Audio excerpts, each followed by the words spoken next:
Hello and welcome. I'm Arumba. Thank you for joining me. So, where we left off last, uh, Tyrion died. Now we are Tyrion the Second. Fortunately, we are no longer a possessed, lunatic, dwarven, attractive dwarven guy. Instead, we are a 14-year-old boy. We have a lot of money, no real piety or prestige quite yet, but we'll rapidly accumulate it. Um, hmm. Do need to arrange for someone to educate us. Ideally someone with good stats and the right culture. Let's see. I want to stay Cuman. And I do have the ability to reject the culture conversion, but in general, I still like having, like I'd rather go with like one of my Cuman dukes or something to get the relationship bonus, but he's a theologian, so I don't want that. Let's see, if we sort by diplomacy, we could go with a Maghreb courtier. Great stats. She'd probably be pretty likely to give us the Grey Eminence. She's a little bit older lady. Or we could go with the stewardship model, try to get Midas touched. Here we go, here's one of our dukes. He's got fairly good virtues, so he'd probably choose the right events if any events pop up. He has no intrigue, though, so we wouldn't pick up any intrigue for the next 2 years. I think I'm going to go with diplomacy. Let's go with that old lady. I'd rather have diplomat. So, okay. Now we only have one extra holding over the domain limit, and now I remember reading in the comments someone saying it's going to be interesting seeing your realm implode. And well, I'm going to show you how to keep your realm from imploding. So first off, let's sort by opinion, and let's assess the problems. We have allies we can call to war, titles to be created. Apparently we can imprison someone. Let's check the factions. Not too worried about the factions. And this is where, as soon as possible, we want to, I'm going to go ahead now and I am going to arrest this guy. I'd rather piss this guy off. He's pretty neutral with me, but let's see, where do you live? Backshears. So, let's send our marshal to suppress revolts in Backshears. Now let's imprison you. Thankfully, we actually got him and he didn't rebel. Now let's release him. And the reason I'm going to do that is that if you look at my opinion with all my vassals, they, some of them, the ambitious people that I've appointed, are not happy with me. Most of them are about neutral, and that's even though we've got the short reign penalty, harsh Icta tax, medium crown authority, maximum Icta levies, etc. We're brave and kind, which helps. We've got noble customs at level 3, the technology here in our capital, which helps. But if I imprison that guy and now release him, he is not going to like me as much because I imprisoned him. He actually went down, it looks like, about 20 points because I had imprisoned minus 50, merciful, and released prisoner. So it is an exact effect of minus 20 on that one character. But now all the other people like me by 10 more because I released a prisoner. Now it's a short-term benefit. It's like 10 years that will apply. But that helps to stabilize the realm a little bit. Now, next up, let's do this. For the other people, we can always send gifts to a lot of people, and if your two options are either give away all your money and keep the stability of the realm, or keep your money and have the realm implode, I would definitely err on the side of keeping the realm, because even if I give away 700 gold, we're gonna make, well, it needs to update because we've just died and inherited, but we're gonna make 450 gold a year as long as the realm is stable.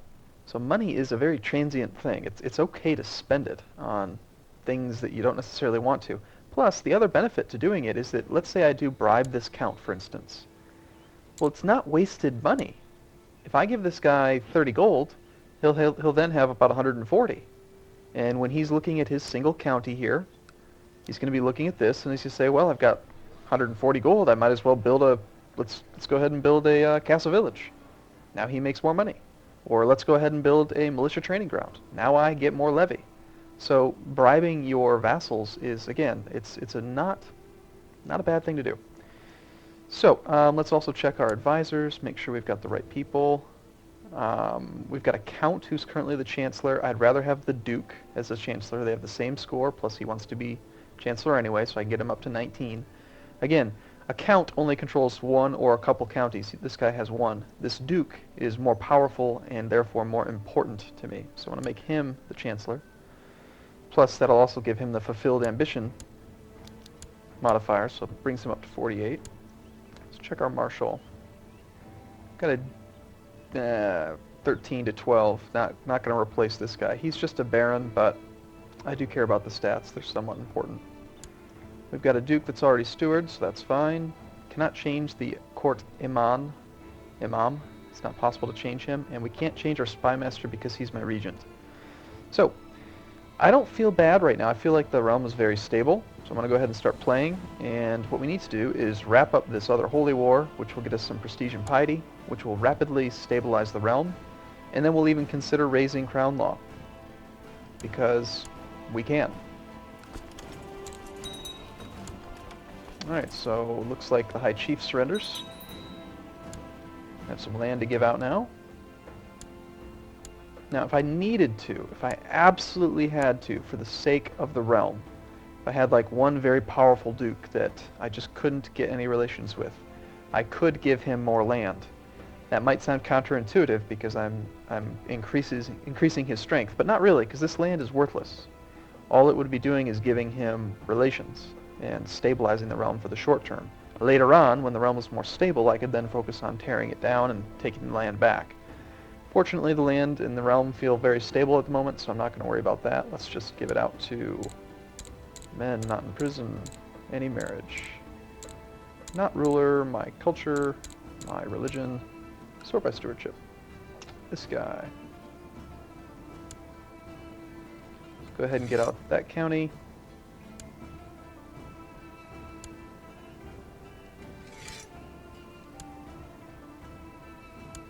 Wait a second, were you an heir? Nope. Okay. And, because we have the money for it, I'm going to go ahead and create this duchy, or usurp it. It's only going to give us 50 prestige. Do I want to usurp it, or do I want to just wait? We're going to end up attacking him anyway, which will destroy the title. I'm not going to bet. I'm going to wait, because I can get more prestige by doing it later. Instead, we'll move our army up this way. A bunch of rebellions to deal with. Now that my character died, Tyrion the First, this character has no truce with Perm, so I can attack him again. And hopefully, I'll be able to attack... Actually, nope, he's managed to acquire two of those titles. Oh, bastard. Now, soon we're going to take a -10 relationship penalty with everyone because we are over our crown, or over our domain limit. Looks like it's not yet applied, but within 1 year, we're going to take that penalty.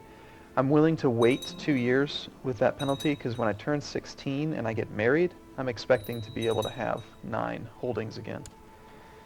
Dangerous factions. Got an independence faction from this guy.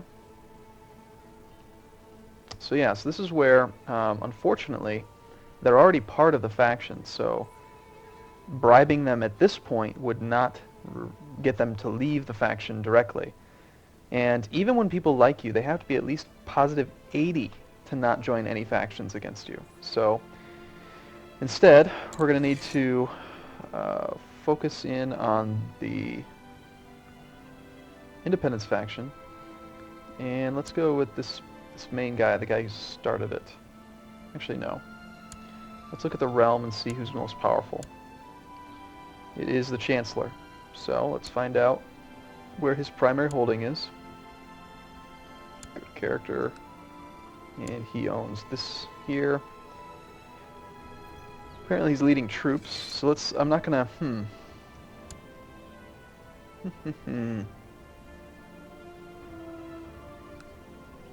Yeah, go ahead and try to improve relations with yourself. It's kind of funny, but he can actually do that.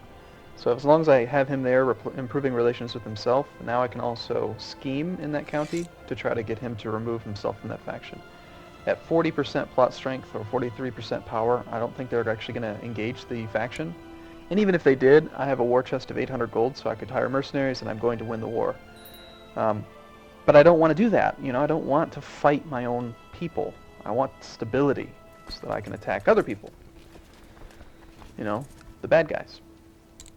And hopefully, when we win a couple of these little holy wars here and continue to build up prestige and piety very quickly, like for instance, take a look at this guy's opinion. We've got now +1 from prestige and +4 from piety. We end this war. Now we look at it. Got +1 from prestige and +7 from piety. And we're about to get one more when we get to 200. And it's going to rapidly add up.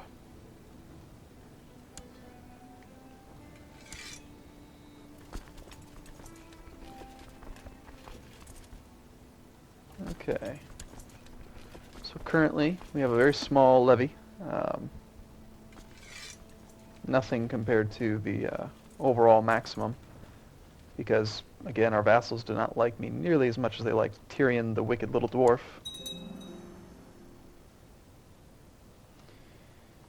So it's probably not an opportune time to go on an invasion.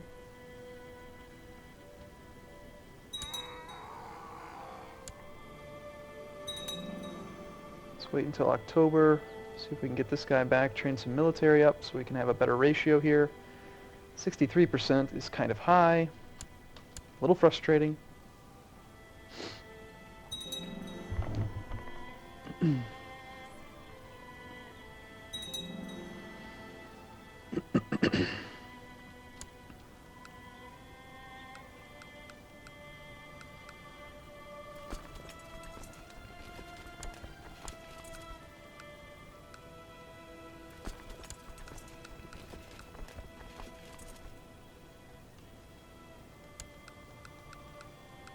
I'm just trying to see if there's any that I can quickly get rid of. Yeah, there's one there. I think Perm will be our target. Perm is weak, dealing with his own war of some sort. In fact, we might be able to sneak 2 counties at once, get a little bit of victory, get some piety. Yeah, we're back to making 460 a year. And I am going to go ahead and spend some money on the realm. So I'm going to sort by rank this time, so that it doesn't move them around as I bribe them. And then I'll just give money out to each of them. So there's some money for you. There's some money for you. 137. It's expensive, but he's going to spend it on upgrading the realm.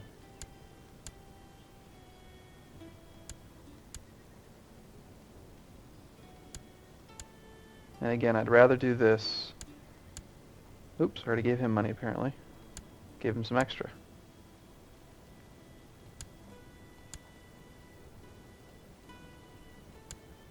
I'd rather do this than have the realm implode.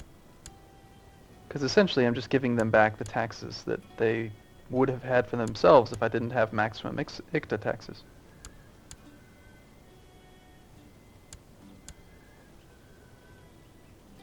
I don't want to spend all my money. I'm probably going to keep about 300 or so in reserve.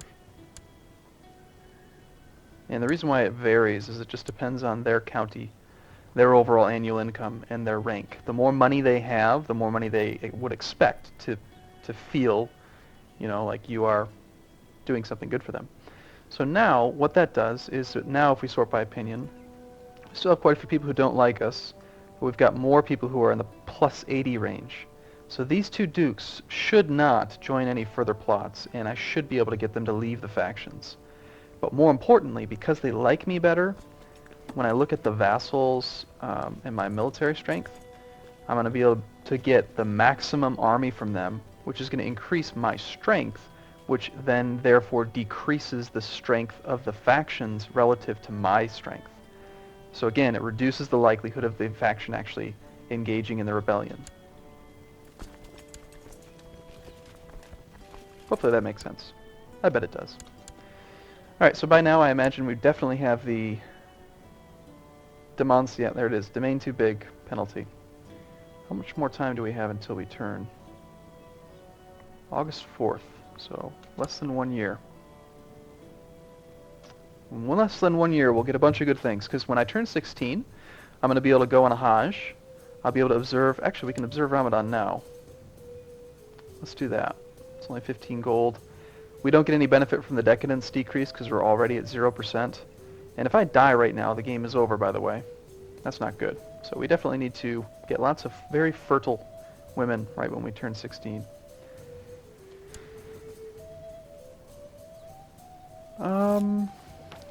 Yes.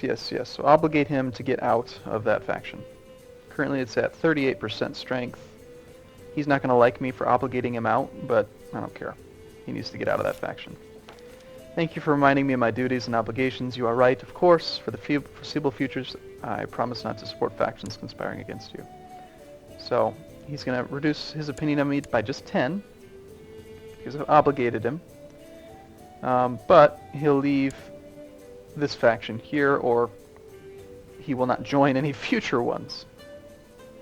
Apparently I cannot directly tell him, like, hey, leave that faction, get out. If I really wanted to, I could just revoke his title, because Muslims have the ability to freely revoke duchies. No penalty with other vassals. So for instance, if this guy really did piss me off, I could just revoke his duchy. It says here, our Muslim administration allows us to revoke emirates without objections from the aristocracy. 5% chance he'd revolt. The problem with doing this would be that he would like me by 80 less, so I would immediately need to appoint someone else as the duke, and then bury him beneath that duchy, so I don't have to worry about his negative opinion. So I could do that, but I'm not going to. Instead, I'm going to just try to get through until my birthday. And actually, what has happened here? Are you independent? No. Yes, he's attacking.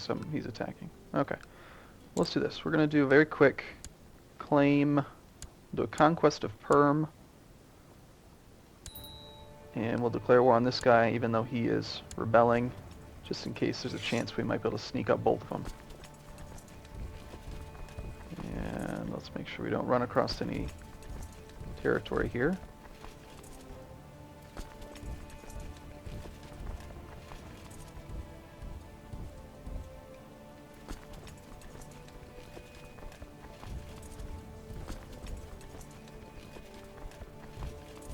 There we go. Basically just ignoring those guys, and that's okay.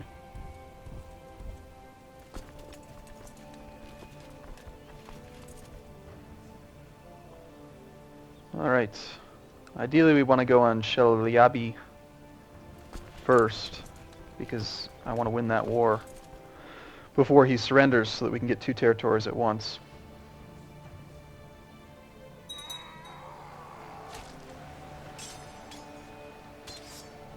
And very soon, we should be 16 years old. Let's hope we get that fantastic diplomat score.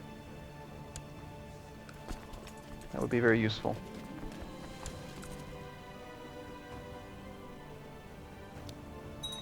Speed the game up just a little bit, see if we can get that done this episode. Now, definitely with the realm as, you know, as problematic as it is, and apparently it does look like that Chancellor did leave. So, yeah. Independence faction is very weak.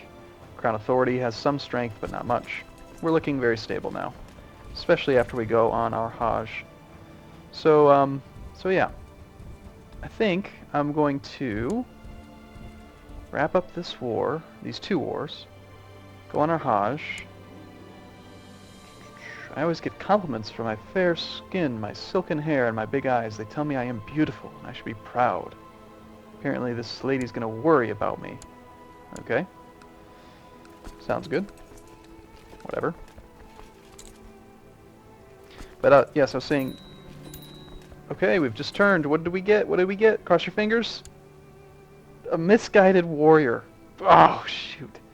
So, the way that education works is that there's a very good chance that you're going to get the correct education trait, but it's not guaranteed. So even though we picked a masterful diplomat, we still ended up getting misguided warrior, which I'm okay with. You know, it's the weakest warrior education trait, or martial education trait, but at least it gives us plus 5 health, plus 0.5 health. So, it's unfortunate. Okay, let's go ahead and arrange the marriages. I'm not too worried about alliances, really. I really just want to pick someone with the absolute best stats possible. So let's search all for women who are not married, who are any ruler, any culture, and any religion. Sort by stewardship. This is the, she's got 24. That's very good. And it'd be higher if she didn't have the Great Pox. Now, the risk in marrying this lady would be that she could give us the Great Pox, but it's temporary. It's either going to kill her or she'll get cured. But I don't think I'm going to take that. Instead, I'll go with this lady. Very good stats all around. She's quite young. She is a genius. You will become my primary wife. And let's just wait a second. Whenever you're marrying multiple people as a Khan, make sure that you wait until the first marriage happens before you arrange for your second, third, and fourth. Because if any of them respond sooner, that will become your primary wife. And I don't want them to be my primary wife. I want this one to be my primary wife, because she's got the fantastic stewardship, which lets me have more limit. So we're good there. This guy is surrendering. You are the Duke of Perm. He surrenders to me. He will still be dealing with his war. I'm going to decline for now. I don't want to do that. I want to wait until I've gotten this from him, from his heir, his vassal. Right, so I should have picked that ambition to get married, but I didn't. Instead, we will pick the ambition to improve martial. Try to get a little bit of prestige. We've got our first wife, and now I want to search for preferably people who have... Let's breed up some fighters. Let's get some people with high martial that are ideally strong and things like that. She's 37, but she could still provide us with a few kids. So marry that one. Got another genius here, 28 years old. Let's marry you. And let's pick up a third. Now this one, Saeed, this is a descendant from the patrilineal side of Prophet Muhammad. Our kids would carry that, and it's a very powerful +10 relations bonus with all Muslims. But she's got a lisp, and I don't really care. It's not really 100% necessary to win. And let's just see, can we find any other... Here we go, that one looks pretty good. 29-year-old genius. Wouldn't accept my offer. Interesting. Not the 51-year-old. Alright, here we go. 36-year-old. Take you. Yeah, this is the Muslim eugenics program here. We're not marrying for alliances, we're marrying for we're marrying for genes and things. So, thank you so much for watching. See you in the next episode.